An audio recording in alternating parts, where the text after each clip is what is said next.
Welcome to our channel. ఈ వారం GK questions తెలుసుకుందామా మరి.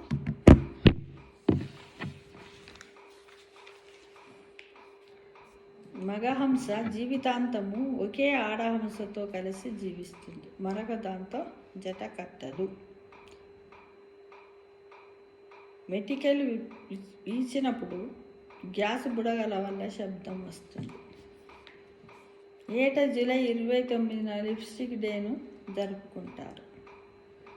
సినిమాల్లో విలన్లు ఐఫోన్ వాడితే యాపిల్ సంస్థ ఒప్పుకోదట. పక్షి శరీరం కంటే తన రెక్కల బరువే ఎక్కువ. దాన్ని తెలిసే ఉంటుంది అందరికీ బహుశా.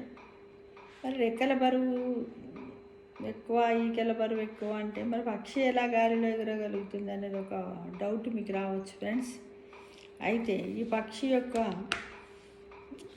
యొక్క ఎముకలు గుల్లగా ఉంటాయి, అందుకోసం పక్షి ఎగరగలుగుతుంది. వాటి ఈకల బరువు రెక్కల బరువు ఎక్కువ ఉన్నప్పటికి కూడా అది ఎగరగలుగుతుంది. చినుకుల వాసన మూడును మార్చేస్తుందట. ఒక్కోసారి వర్షం పడ్డప్పుడు టపటప చినుకులు పెడితే మట్టి వాసన వస్తుంటే అనుకుంటాం కదా, అలా. ఒలింపిక్ బంగారు పథకాల్లో కేవలము 1.34% బంగారము, మిగిలింది 92.5% వెండి, 6.16% రాగి మిశ్రమము. ఈ విధంగా ఉంటుంది ఫ్రెండ్స్. టోటల్గా మొత్తం బంగారు పథకమే కాదు. ఇక ఆడకంగారులను ఆకట్టుకునేందుకు మగవి తమ కండరాలను ప్రదర్శిస్తాయట. డూ ఏ బ్యారెల్ రోల్ అని గూగుల్ సెర్చ్లో టైప్ చేస్తే మీ స్క్రీన్ ఒకవైపు ఒరిగిపోతుందట. చైనీయులు భారత్ను టైటాంజు అని పిలిచేవారట. ఆ పదానికి అర్థము స్వర్గం అని.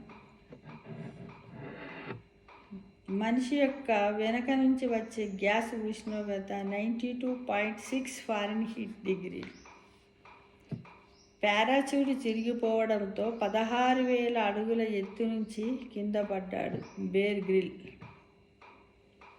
గుండ్రటి ఆకారంలో మెట్లను తొలిసారి డిజైన్ చేసింది లియోనార్డో డావిన్సీ. ఎవరు? Leonardo DaVinci. ప్రపంచంలోని ఎత్తైన బుర్జ్ ఖలీఫాను నిర్మించింది శాంసంగ్. ఎక్కడ? దుబాయ్లో నిర్మించాడు. అందరికీ తెలుసు, ప్రపంచంలోనే ఎత్తైన బుర్జ్ ఖలీఫా ఇది అన్నమాట ఈ వారం జీకే క్వశ్చన్స్. Thank you